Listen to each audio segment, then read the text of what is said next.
好啦，嗱第9條咧題目就咁講嘅。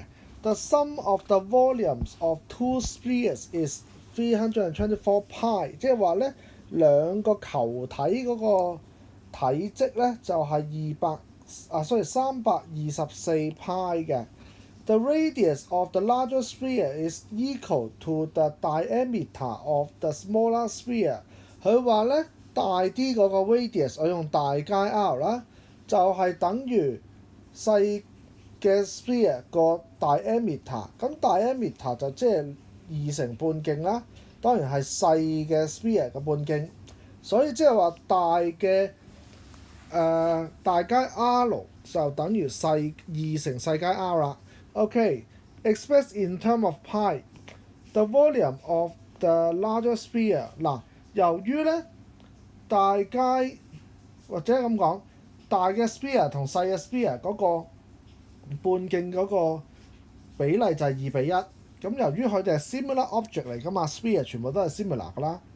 咁所以咧大嘅 volume 比細嘅 volume 就係2:1嘅3次方，即係8:1。咁簡單嚟講，細嗰個就係大嗰個嘅1/8啦。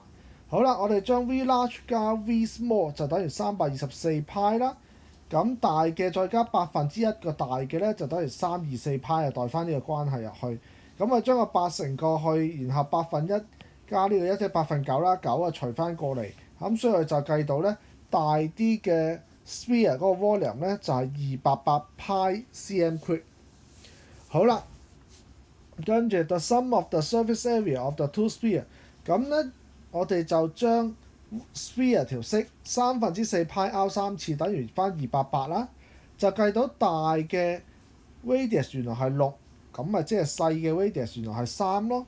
咁咧就即係話 sum of surface area 就係4 pi 乘以大嘅6嘅2次方，再加4 pi 乘以3嘅2次就係細嘅 sphere 個 radius， 咁夾埋就係180 pi 啦。嗱，呢一條題目主要係考大家識唔識得用 similar object 嘅關係啦，記唔記得條式啦，記唔記得 surface area 條式啦，主要其實考大家呢樣嘢嘅啫。